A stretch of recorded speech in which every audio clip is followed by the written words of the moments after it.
করে আমি মাফ চাই আপনাদের কাছে।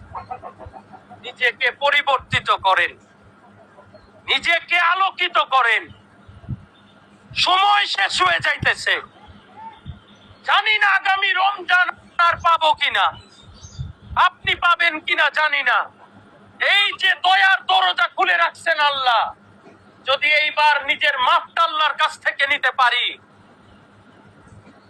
আল্লাহ চাইলে এই রমজানে আপনার সারা জীবনের গুনাহ মাফ করে দিতে পারে, সারা জীবনের অপরাধ মাফ করে দিতে পারে, সারা জীবনের মুসিবত দূর করে দিতে পারে। শুধু আপনাকে চাইতে হবে আল্লাহর কাছে, মাফ করে দাও, মাফ করে দাও আল্লাহ, আমাকে মাফ করে দাও, আমাকে দাও, আমাকে মাফ দাও। বান্দার চাইতে হবে, বান্দা যদি চাইতে পারে আল্লাহ মাফ করে দিবেই, আল্লাহ মাফ করে দিবেই, আল্লাহ মাফ করে দিবেই।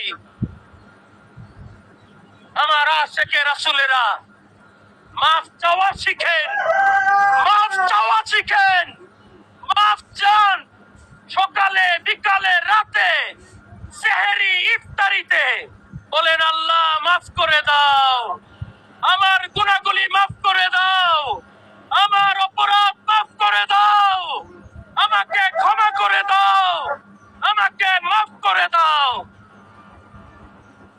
যদি মাফ চাইতে পারেন, এটাই মুহাম্মদ ইসলাম, এটাই আশিকে রাসূলের ইসলাম। সম্মানিত আশিকে রাসূলেরা, এই রহমতের মাস ফুরায় যাইতেছে, আর অল্প কিছুদিন আছে। যার যার বাড়িতে গিয়ে দরবারে বসে, যেখানে বসে পারেন, যখন পারেন, মালিকের কাছে নিজের কৃতকর্মের জন্য ক্ষমা চান। আল্লাহ, আমি শিক্ষা দিয়ে বান্দা তত পাপ করতে পারে না, আপনার আমার মালিক আমাকে যত মাফ করতে পারে। তিনি আমাদেরকে চাইলে এক মুহূর্তে আপনার আমার সারা জীবনের অপরাধ, অন্যায়, অত্যাচারকে ক্ষমা করতে পারে, পারে না পারে না, পারে না পারে না।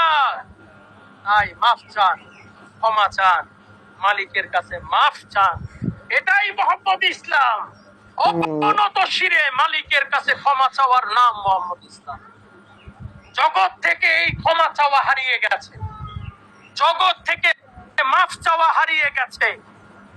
আমরা সবাই ডাক্তার, ইঞ্জিনিয়ার, প্রফেসর, আলেম হয়ে আমিত্ব অহংকারে বসে আছি, কিন্তু ভুলে যাচ্ছি আপনার আমার সবার জন্য 3.5 হাত অপেক্ষা করছে।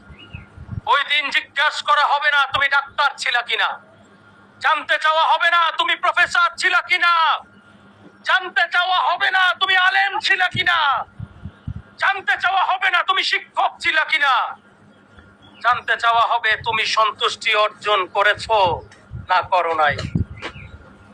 মার রব্বুকা ওমা দীনুকা ওমান নাবিয়ুকা, এই তিনটার মূল কথা মালিকের সন্তুষ্টি, মালিকের সন্তুষ্টি, মালিকের সন্তুষ্টি।